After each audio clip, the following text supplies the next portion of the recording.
Hey, brand builders, ready to take your brand to the next level?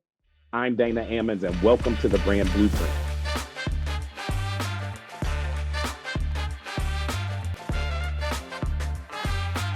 What's up, everybody? Welcome back to the Brand Blueprint, where we talk with founders about real work behind building brands, not just the pretty version, but the decisions, the pivots, the pressure, clarity, and execution that actually move a business forward.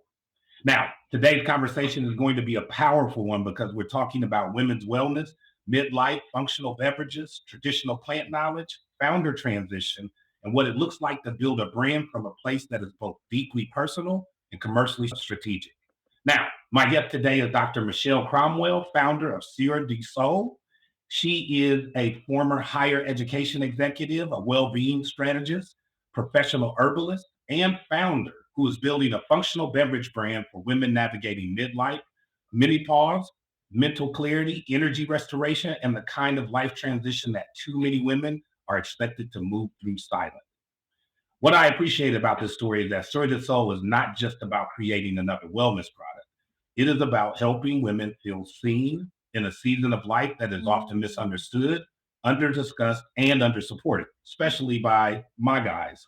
So today, we're going to get into it, and we're going to talk about her personal pivot, the origin of the brand, traditionally rooted wellness, and the functional beverage category, building responsibly in the wellness space and launching a crowdfunder participating in the local first AV food production accelerator, and what she's prepared for as the brand heads into major exposure opportunities and different opportunities she's going to share with us that are happening to the brand later this year.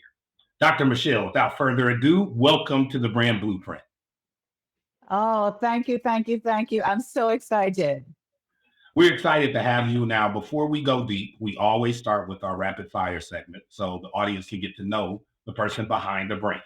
Now, first thing that comes to mind, don't overthink it. Don't try to go too deep because we just want to get to know you. So are you ready? Ready, let's go. Okay, let's go. Now, first question I always start with, and this one is really special for you because I usually ask the guest as the very first question, coffee or tea? Never coffee, always Never tea. coffee. Okay, always tea. Now, as a tea creator and founder and herbalist, dare I ask, what is part of your tea ritual? So the more bitter, the better. So I The get up in more the bitter, the morning, and better. Really? that's for me. And I get up in the morning, and during my morning ritual, which is yoga, my prayers, I sort of like tap in intuitively to what my body needs. And then I just come downstairs, and you can see around me, I have tens of bottles, all from West Africa. I take something, brew it, and that's my tea for the day. Wow. That is actually surprisingly simple routine for somebody who is the tea category. So very cool. Now, as you think about what people usually use tea or coffee for, which is their morning routine or to get going, a way of finding a spark to start the day, what does that look like for you? Are you a morning person or a night owl? I am such a morning person. Are you ready for this? I'm up by 3:30, 4 o'clock every single morning. Three Even thirty, even four on a o'clock. every morning. And as a part of that ritual, I brew my tea, I set it in front of my yoga mat because yoga is a part of that ritual. So I'm a yogi. I've been practicing for over 30 years. I place my tea in front of my yoga mat, and when I'm finished, that's where I drink the tea. So early Wow. morning. Wow. Are you getting more than 6 hours of sleep though still? So are you a very early to bed person then in that sense? I do not play with my sleep. I get at least 7 hours every night. Nice. On a bad Nice. night, 6. But yeah, I'm in bed by 7:30 at latest. Wow. No, that is amazing. I wish I could do I wish I could do better on that front, especially in terms of getting to bed early. But man, even getting up at 3, I was just reading an article about Mark Wahlberg, who is a famous actor, and he is becoming very famous for his morning routine in the fitness regimen space. He gets up at 4:30, 5 o'clock in the morning, and he does all of his working out and a lot of his physical activity before his kids ever get out of bed. And, I raised 3 kids. I definitely remember being super tired, even after sleeping 7 hours without getting up 3 or 4 hours before they got up. So I can't imagine keeping that sort of schedule. And still, I think he and just his work in Hollywood, et cetera, as a business owner, he's probably burning the night oil on a pretty frequent basis and still finding a way to get up that early. So hearing your routine and your early rise time is even more impressive, to say the least. So now switching gears a little bit, I'm going to give you a couple of questions. I want to just get your kind of one word impression, because I give founders like you a room to really show your expertise. And you're somebody who's really educated me on some of the various aspects of the midlife journey that many women experience and don't necessarily discuss openly. So first question is, what is the one word you wish more women would associate with midlife? Ooh, can I take 2 words? Yeah, 2 words. I would say transition, but real transitioning into who you are.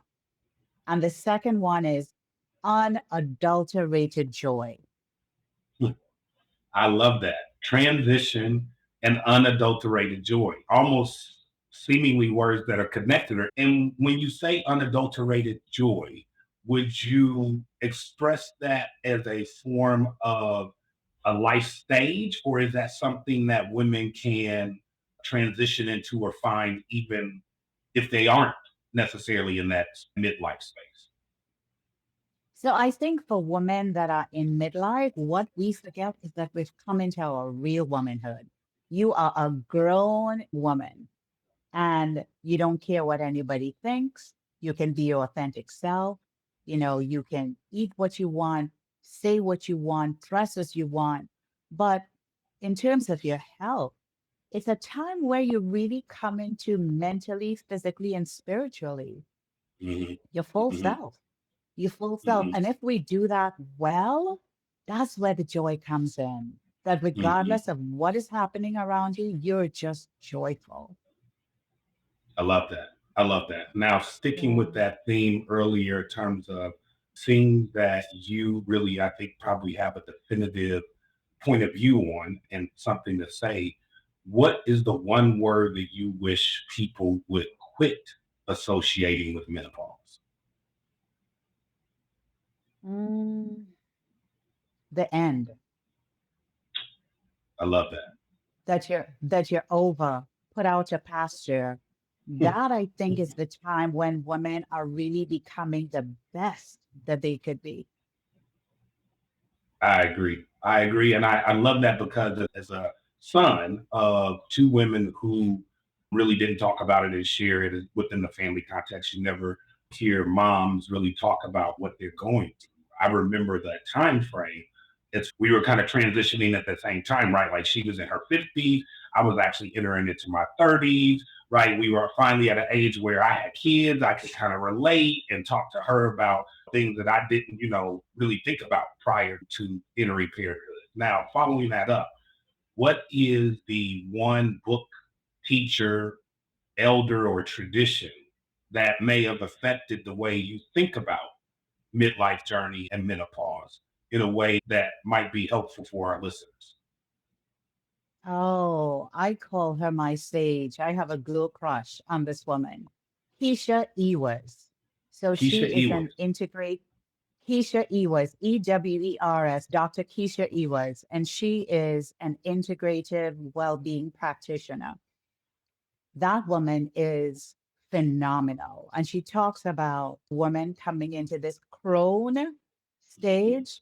And it mhm, really is about the wisdom. It is mhm, the wisdom that we bring. mhm, Yeah. So mhm. I love her work. When I get rich, I'm gonna work with her and let her be my practitioner. But she gets it. I love that. I love that. So when you do get rich next year, I want you to personally invite her back on the show. We're going to do a joint interview with the both of you. So I will hold you to that and be reaching out to you in approximately 12 months or so as we manifest that to creation. If you had to describe Soeur Du Sol in 3 words, what would they be? Oh, wow. Well, it means sister of the soil, but I think it will be traditionally rooted magic. Oh, wow. I love that. Traditionally rooted magic. Yeah, Hmm. that should be right there on the front of the package. Like, I don't know if that's FDA regulated or not, but I definitely would buy some traditionally rooted magic. I think my audience would like the sound of that as well. So I love that. Okay, now keeping it going because I know we want to get to the core part of the interview. A couple of additional questions. One thing I'm fascinated about, because not just as an herbalist, but you have a lot of significant achievements in the educational field. What is the one leadership lesson you would say in your career in the higher education space that still serves you as a founder? Strategy. My middle name is strategic. So everything I do is strategic, but also looking at the long game. So what I've understood is that the things that I did then to be successful, I have to do them now. It's just the Yeah, same spaghetti, a different yeah, sauce. yeah. So you heard it here first, Dr. Cromwell, not just strategic, but she plays chess, not checkers, right? You are looking 2 to 3 moves ahead. You are thinking about the long view and therefore looking farther into the future and proactively planning your next steps. And something that I think, to your point, you definitely learn in the higher education space because you can't get to the level of achievement and the number of accolades that you have within the education space without some real strategic planning of your time, of your mental space, of all the different credentials and requirements it requires you to finally get to the point of somebody being able Mhm. to call you a doctor. So I love that. Now, what would you say is the one leadership lesson or just habit you may have formed in higher education that you had to unlearn as an entrepreneur? So something that you did a Ooh. lot in the education space, or as an entrepreneur, you like, I got to get out of doing that. So as a PhD, as an academic, we are some damn know-it-alls. We feel we know it all. We've been trained to be the thought leader and the expert in the room, and I do not know it all. So one thing I had to really get rid of is thinking that I knew it all, but also I had to be vulnerable and had to let people know, can you help me? I don't know how to do this. And the quicker I learned that, the better things became. Wow. Great advice. Great advice. I mean, there's nothing to add to that. I'll just leave it there. That will probably be one I'll rewind and clip for a quote. One more question before we go out of this segment. Founder life in one word today. Your founder life, if you could encapsulate being a founder in one word, what would that be? Courage, courage, courage. I thought that I was brave before, but this takes a level of courage and unwavering steel that I didn't know that I had before. But man, I'm afraid of nothing. I love it. Listen, last word is the best word, courage. You heard it here first again. Now we're going to transition into the main interview because our listeners and our viewers want to know exactly where that courage came from and how this journey started. So, are you ready to get started? Let's go. So I want to start right where we left off in rapid fire. And many founders that come onto the show talk about their journey. And holistically, a lot of the journeys start with a pivot or a inspiration that may have come outside of their normal area of life or culture. Talk a little bit about where things started with you as a founder and what inspired you to create Soeur Du Sol. So I want to go way, way back if you would let Mm-hmm. me. Yep. I think it really began in 2013 when I just got tenure as a sociology professor. And at that time, I was dabbling with the healing arts. So I was a Reiki master teacher. I was teaching yoga, but not really taking it seriously. It wasn't even a side hustle. It was just this thing that I knew I was good at that I We was love to do it. doing. And in 2013, I was getting doctors who were oncologists to refer patients to me for Reiki. And I didn't Wow. have the presence of mind to figure out that they were seeing something that I was doing good and sending their patients to me. I mean, from top hospitals in Massachusetts. And Dr. Cromwell, not And to interrupt you quickly, can you give our audience just a quick definition of what the practice of Reiki is and what that kind of looks like? yeah, so Reiki is the practice of using energy. They call it energy medicine. And a lot of Mhm. large hospitals in the United States actually have almost like a Reiki unit where they Wow. use Reiki to support people that are in life transition. So in Hmm. hospice, so people that Hmm. are in a lot of pain in oncology. And I actually was trained by the head nurse of one of the largest hospitals in Massachusetts in Reiki. So it's something people think it's woo-woo, but a lot of the large hospitals are using it. And I bring that in because at that time, I didn't have the presence of mind to see that people were seeing something in me that I should be looking at. Mm. Mm. But let's go back to 2022. I had Hmm. just moved to Arizona about a year ago, right? In about a Hmm. year. I moved in 2021, was in a new job as a vice president, and still very curious about the healing arts. So every year I will add this new, almost like a new suite, right, to Hmm. what I was doing. And I was doing a class with Adriana Ayales, and I think she is one of the other experts that I absolutely love and emulate. So she has a brand called Anima Mundi, she is a rainforest herbalist from Costa Rica. So I was doing a course with her, and during the course, she asked me, she said, "What do you do?" And I said, "I'm a vice president at university." She said, "Really? I thought that you were in the healing arts." I'm like, "No, I'm not. I do XYZ." And she said, "Well, I think next year you might want to check what you do because you probably would be wanting to do something differently." And I was like, what the hell was that? Yeah. And that got me to really start thinking about who I was pretending to be and how I could really come into my own. And I'll tell you, in 2023, at the top of 2023, I left my job and I said, I am going back to school to become an herbalist. I've always dabbled with it, Yeah. didn't really know much. And that was the beginning of Soeur Du Sol. Went back Wow. to school to become a professional herbalist and then found some folks in West Africa to be trained with. And that was the beginning of something I would say that is going to be the rest of my life.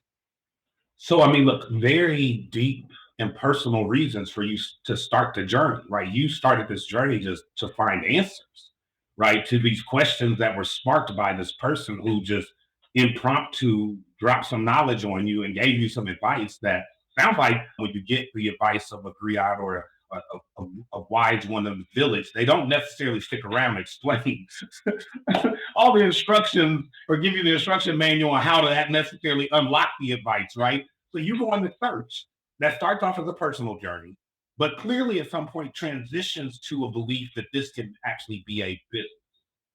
Talk about that Mhm. transition. Like, when did that transition happen where you were like, Uh, this actually could be something? I love that question because I went to Africa at the top of, I think it was 2025. So in 2024, I was making money by consulting, right? I'm a strategist. I can do all the conflict resolution stuff, the equity minded work. So I was working as a consultant for a large law firm. And in 2025, at the beginning, I went to Benin to do some work with the initiation that I was a part of. And while I was there, I also planned to meet the head of a university department that was doing some work in plant medicine. I said, since I'm there, I can kill two birds with one stone. And when I met him in January 2025, he said, "Why don't you come back for a month and we will literally connect you with the traditional healers in Benin where you could learn more about the Beninese plant medicine." Now, mind you, I'm thinking, can I do this? And I'm like, well, you don't have a 9 to 5. You can do this. And as a consultant, you can work from anywhere. So I went back to Benin in March of 2025 for almost, it felt like a month and a half. And Wow. every single day, I was meeting with maybe three traditional healers, and I was also learning French. So I had a research assistant from the university, a young man who, is a budding biochemist, and he was teaching me French. And then I was going back to the university department and talking about all that I was learning from the traditional healers who have a connection to the university. But you know what was happening, Dana? Every single day, I was learning about at least two or three herbs that were used for years and years and years in West Africa to Mhm. support menopause. And one of the things that I do well is make those connections, right? So I taught research methods for about 10 years. So as somebody that is kind of like a quasi data scientist, I'm Mhm. like, there is something happening here. So not only was I learning about the traditional ways to heal menopause with plant medicine, I started saying there is something else going on here. Now, when I came back home in April of 2025, it was like if a menopause bubble had burst in the United States. Everybody was talking about menopause. And then I said, okay, hold up a minute. This is my ancestors telling me something. You just come back from Benin. So Mhm. I'm an initiated Hunun, and that's a part of my spiritual journey and really becoming more in tune with who I am as a whole person spiritually. And then I'm like, there's something here. I was just there learning about plant medicine, but also Mhm. learning about plant medicine for menopause. And I come back to the United States and everybody's talking about menopause. So Mhm. at that time, I'm like, if you miss this message, that one's on you. So April 16, 2025, that's when I founded Soeur Du Sol because I really knew that I am a sister of the soil. So Mhm. I am the professional herbalist that really sees the intersection of science and the ancestral wisdom, which is what I got in Benin. And that's Wow. where Soeur Du Sol was born. Wow. Your background gives you a really interesting lens because it seems that you're not just coming from this as a founder, you're bringing this well-being strategy into it, this herbal knowledge, these lived experiences from time like your experience in Benin, which to me is just fascinating. So you come back with all this knowledge, you see this market demand essentially, right, in the true diagnostic fashion of a founder.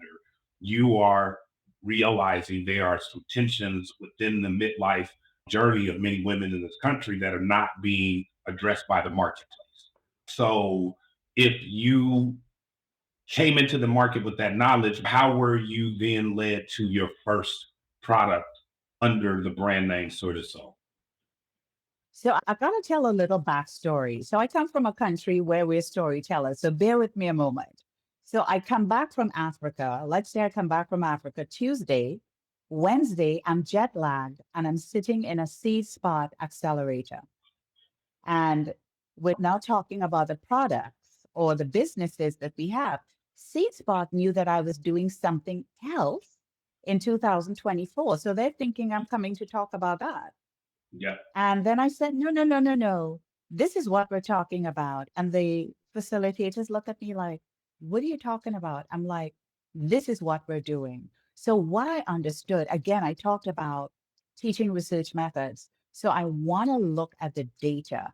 So I Mhm. did some research and I found that 20 million women in the United States are in some stage of menopause. That's in the workplace. But I also thought about who I was like 10 years ago when I had just come in as a vice president in higher ed, the brain fog that I was experiencing. I was Mhm. actually misdiagnosed. And the doctors told me that I had ADHD. They also said that I had an autoimmune disease and started treating me for that when what I was actually experiencing was some symptoms from perimenopause. So the very first product that I started looking at was something for brain fog. And of course, Mhm. when I was in Africa, there's an amazing leaf. I call it a leaf, but it's a whole plant that's used called a plicoma, and that's actually used for, it helps with brain fog. Now, here's the thing, Dana. Once I tasted that, it reminded me of something that my mother used to have me gargle with when I was in Trinidad for if I had any form of thrush. You know, Mm, as a young child, you go out and you pick the fruits from under the tree, mhm, you start eating. And what do you? So that plant actually has some amazing properties, antimicrobial, but it also helps with memory, focus. So that was the first thing we did. And that was the Where is My Mind? So that was our first SKU. Where is My Mind? Which is to help women that were experiencing brain fog that wanted something that felt natural, but that tasted good. And Where's My Mind actually tastes like lemon water. wow. Now, this is amazing in the sense that your first product entry was really addressing two core kind of customer problems, so to speak, right? Brain fog, but also in a functional beverage, which I think is one of the things I also want to highlight about your brand. You are not simply a tea, you are a functional beverage that are delivering benefits and solving real consumer problems. Now, you talked about brain fog, which I think in my research of your brand leads to some benefits within the energy space, as well as sleep benefits and ways to address that. So, talk a little bit about as you continued past your first core product, your hero product, to develop your line out. What was your overarching driver or key mission that you were trying to solve? Was it still to address primarily the brain fog challenge that many women were experiencing as part of perimenopause, or was there this expanded mission to address other symptoms and other issues? I like that you asked that, and I like that you talked about perimenopause because when you look at who we serve two key segments, and I call them the newly awakened, which is the woman that's in perimenopause that just got up and it's like, what is happening to me here? I'm not the same, and they have just woken up to coming into menopause. And then there is the sleeping genius who has sort of like limped along for years and sort of like faked it, right? Because she had to make, but knows that Mm-hmm. if she doesn't do something, that things are not going to work well for her in her life, in her work, in her marriage. So we actually looked at the two reasons that women are saying that they need help in menopause. One was sleep, right? Many women were saying at least 33% of the 100 women that we actually, so we did some interviews really trying to figure out what women are saying they wanted. And almost 33% said brain fog, and the other 33% said sleep. So sleep Wow. was a big issue, and sleep actually causes brain fog. But then women weren't saying that, they were saying hot flushes, which was a significant part. But the other big thing that people were talking about was mood and energy. And as somebody that's trained in traditional Chinese medicine, I think I really had to listen to what women wanted and not what I Mm-hmm. wanted to do, right? So Mm-hmm. we formulated something called Unbreak My Heart.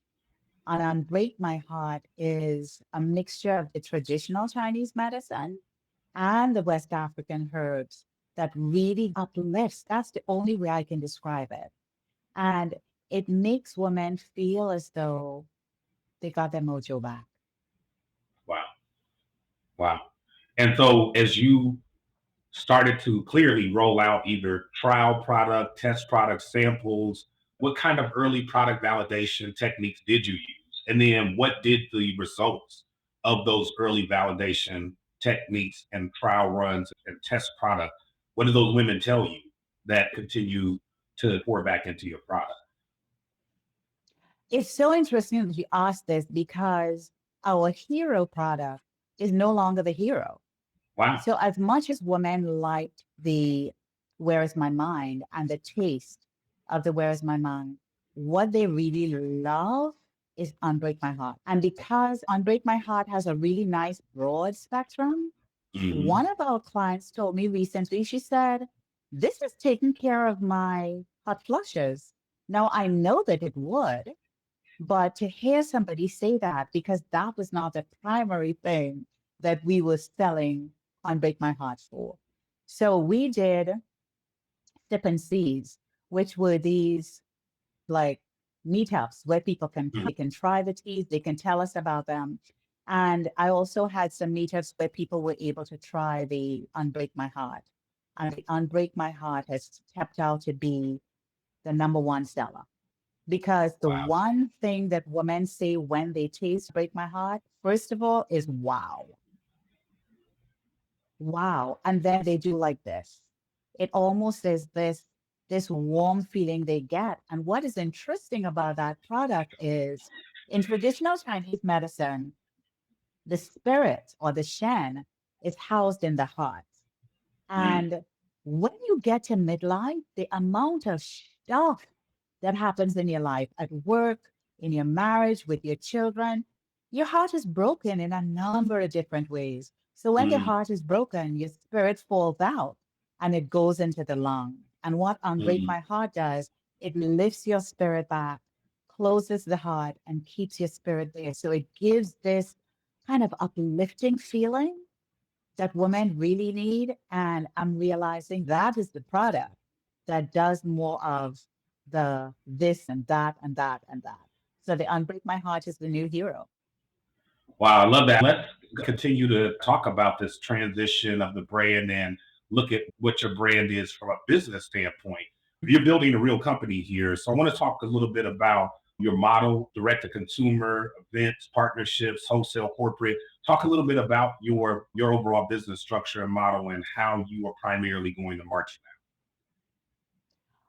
I like that you asked that, Dana, because one of the things that I got to understand real quick is that D2C is not going to make me stick around for a long time.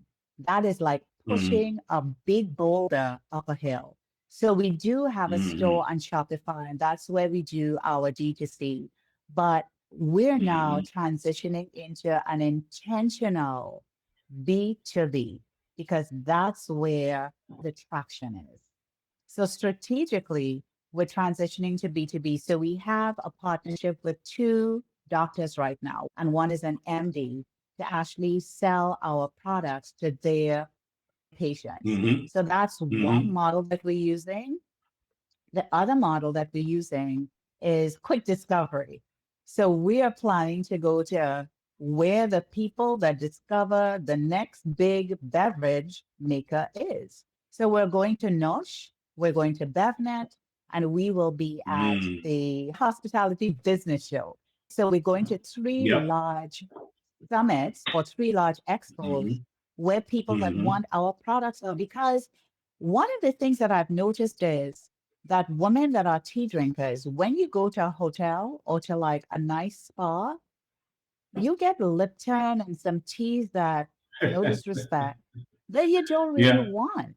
So we Yep. want to Yep. partner with some of those places to have our teas at those places where our customers are, instead of trying to find them through the detail, the detail D space. So that's kind of like what we're looking at right now. Yeah, I totally agree with that take because as a tea drinker who was a reformed coffee drinker, and my coffee drinking was primarily driven by my corporate career. The coffee was always outside of meeting rooms. It was always provided for us at various outings. It's just part of your work day. And so I drank it because it was there. Then eventually I went to work for Pepsi, owner of the Lipton brand. And I eventually transitioned away from coffee, but then unfortunately for several years into soda. And at that company, sodas were free, and then you would be able to get some of the teas. And so working for Pepsi, that became a huge part of their business, and I began to see the true benefits of even transitioning off of those bottled teas and into freshly brewed tea. So my journey to tea was a long route, but I agree, now that I'm there, I find that in those same spaces that I used to only be offered primarily coffee, there's tea, but the selection, the quality, and in many cases the freshness of said product is very questionable, to say the least, right? Without throwing any brand names out there under the bus, there are definitely some times where you just kind of walk away and go, I'll just drink some water, right? So anytime that I find myself not drinking tea because the options are not there, tells me that there is a true need to address for tea drinkers, even in my specific case where your product may not specifically be targeted to me or my needs as a male. I can definitely appreciate the benefit of that product and how that might actually come out. So I really applaud you for pivoting into a focus around that channel. Now, as you think about the brand's growth and where you want to take the brand from an overall standpoint, is retail something that you aspire to long term to have distribution in? And what is your thoughts on that? So retail, not so much. And people would say, have you lost your mind? So I'm looking for retail, but in the wellness space, right? Mm, So drop shipping with many doctors around the country that are actually quote unquote prescribing our teas to their patients, right? Our teas being in spas. But coming back to the channels, I also want our teas to be in companies. So mhm. Sodexo and Aramox, for them actually putting our teas in office buildings so that people would be able to use our teas. There's also a concept that we're working on called the tea taxi.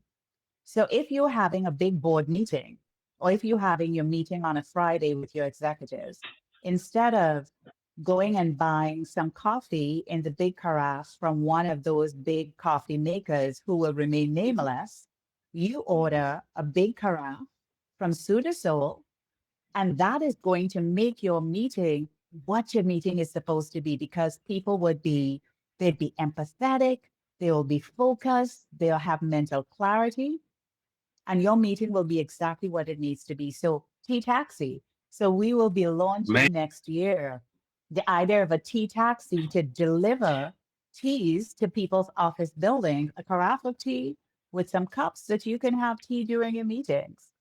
hey, I love that idea. I mean, there's probably several places, not only across the country, but in the world that I could see urgently sending some tea taxis to right about now. But in general, I do really agree with you in terms of beverages being a key part of mood setting and, in a way, agenda setting and meeting environments, which is in many ways why a lot of meetings do provide things like coffee and tea outside of meetings. And this just takes that concept one step further. So I love that. Before we wrap up, one of the things that I want to talk about that I want you to share is just from a experience standpoint, you have done a great job of finding different resources to leverage in your journey as a founder and taking your brand on its journey of growth. And one of those areas that you've done a great job of leveraging is accelerators.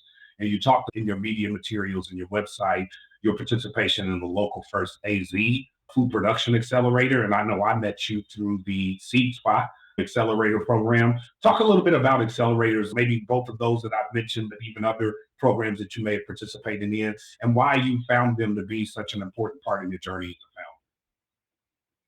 So before I go in, I want to say to people that are listening that all accelerators are not made equally. And you Amen. have to understand who your business is and what the accelerator offers, and either say yes or no. And no is a complete sentence. So I think for me, I did a lot of accelerators and I did make some mistakes by getting into some that I probably should not have, but two that were really very useful for me. I'll say three. I did NAS, I did Seed Spot, and local first, I would say Banan is the best. Mm, So I was a part of We Rise, which is an accelerator for Black businesses. And mhm. now I'm in the food production accelerator, which has helped us to scale up in a way that I would not have been able to if I were trying to do this on my own. So we're now in a Mhm. commercial kitchen. We're now partnering with the University of Arizona to do right to do some of our testing. So they're like the third party that's going to be doing the testing so that we can prove that our shelf life is X amount of months. They're also going to be doing some testing on the chemicals in the herbs to check to see whether it has microbials and all of that. So all of that came from that food production accelerator. It's one of the best things that I did. One of the best I things. love that. I love that. And that was the Local First AV accelerator. That Absolutely. That was local first, AC. So local first seems small, but local first is, I want to say, ginormous Yeah. and really very well connected. Really very well connected. I couldn't get to where I am now without them. And the other thing I want to say, Dana, is as a founder, when you're doing the work in your corner office that's next to your kitchen, there's some things that you're going to miss, but Yeah. they were really able to connect the dots in a way and say, if you don't do this, this is going to happen. And I want to say this categorically and transparently for a lot of women out there that are even trying to found tea companies. Take your time and do it right, Mhm. because the FDA comes down on you if you are a multi-million dollar company. So if you're cutting corners and doing things wrong, we can get into trouble. So it's just finding the right people to have your back that can help you connect the dots. And when you're able to connect those dots, you win. Wow. Look, I was already going to ask you for some additional advice for founders, and you just dropped a couple of real nice nuggets right there. But I want to end on two questions specifically to allow you to even expand on that a little bit further. And this is called the brand blueprint. And I always like to end with something that founders can really use that's practical. And it comes from, so if you think about your journey as a founder and you had to give one founder something that you think could move them forward, maybe one step further in their journey. One thing they could test, one thing they could clarify, something they could build this month or try out in terms of a new practice spiritually or as part of their work practice. What would that I love that. I think founders need to really get in touch with their whole selves and understand the why of what you do. Some of us get into business because it's a money grab. be? Or the more I'm doing this work, is the more that I'm realizing, Dana, that this is my why.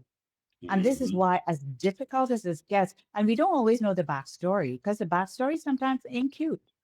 But once you get in touch with your why, it's like walking onto water and you will never sink. Get I in love touch with that. that why. And the way you get in touch with the why is getting in touch with the whole of your mind, body, and spirit. Now, and for founders in the wellness space specifically, what's the one thing that you would say they need to get right early on? Is that trust? Is it language? Is it product validation? Is it responsible claims? Is it their connection to the community? Operations? I know that's a lot, but you've run the gamut of those. So, what is the one thing you would say, hey, if you're in the wellness space specifically, you need to get this one thing right early on?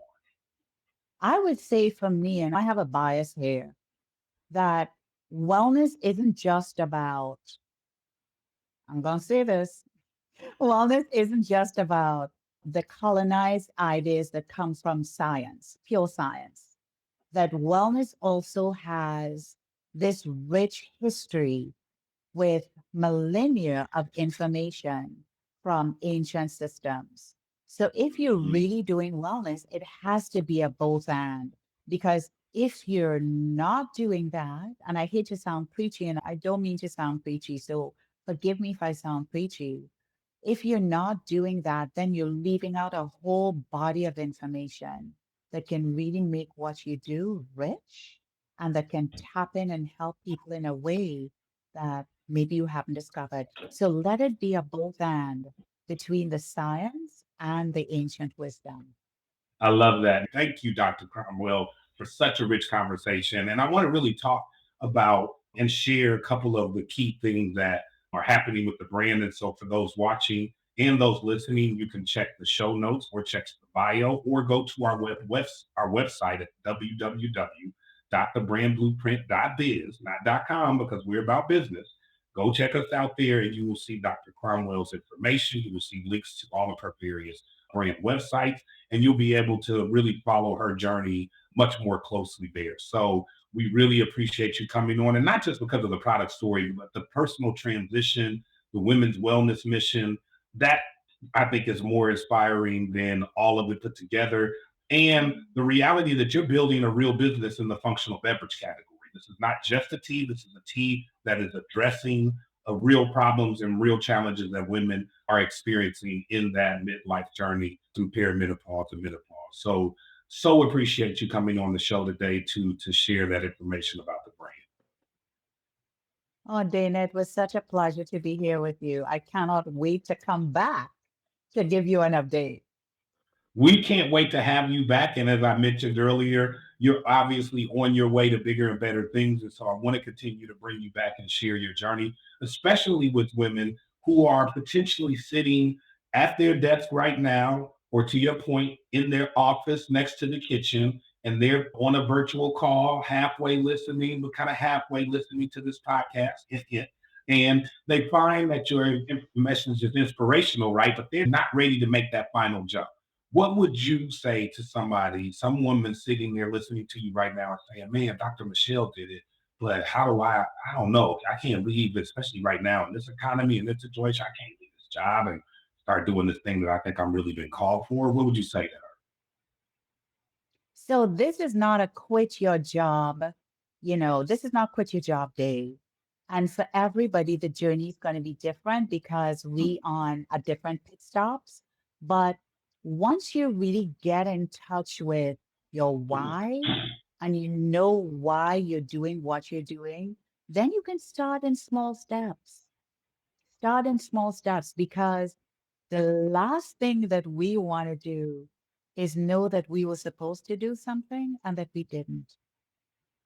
Mm, We all have our mm, things. So if you mm. have that, No regret. that stirring, that's your calling right there. And start Yeah, small. Find a trusted mentor. Find a trusted mentor. And great then advice. just take baby steps. Take baby Yeah. steps.